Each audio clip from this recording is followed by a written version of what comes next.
জাতীয় নির্বাচন নির্বিঘ্নে ও সুষ্ঠুভাবে হবে বলেছেন স্বরাষ্ট্র কৃষি উপদেষ্টা মোহাম্মদ জাহাঙ্গীর আলম চৌধুরী। মুন্সিগঞ্জের সিরাজদি খান উপজেলার ডরমেটরি ভবনের ভিত্তিপ্রস্তর অনুষ্ঠান শেষে সাংবাদিকদের সঙ্গে আলাপকালে তিনি একথা বলেন।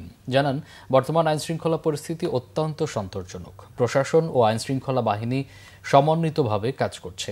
এই অবস্থা বজায় থাকলে খুব ভালোভাবেই নির্বাচন করা সম্ভব হবে। এ সময় তার সাথে ছিলেন ঢাকা রেঞ্জের ডিআইজি রেজাউল করিম মল্লিক, জেলা প্রশাসক ফাতেমাতুল জান্নাত, পুলিশ সুপার শামসুল আলম সরকার সহ অনেকে।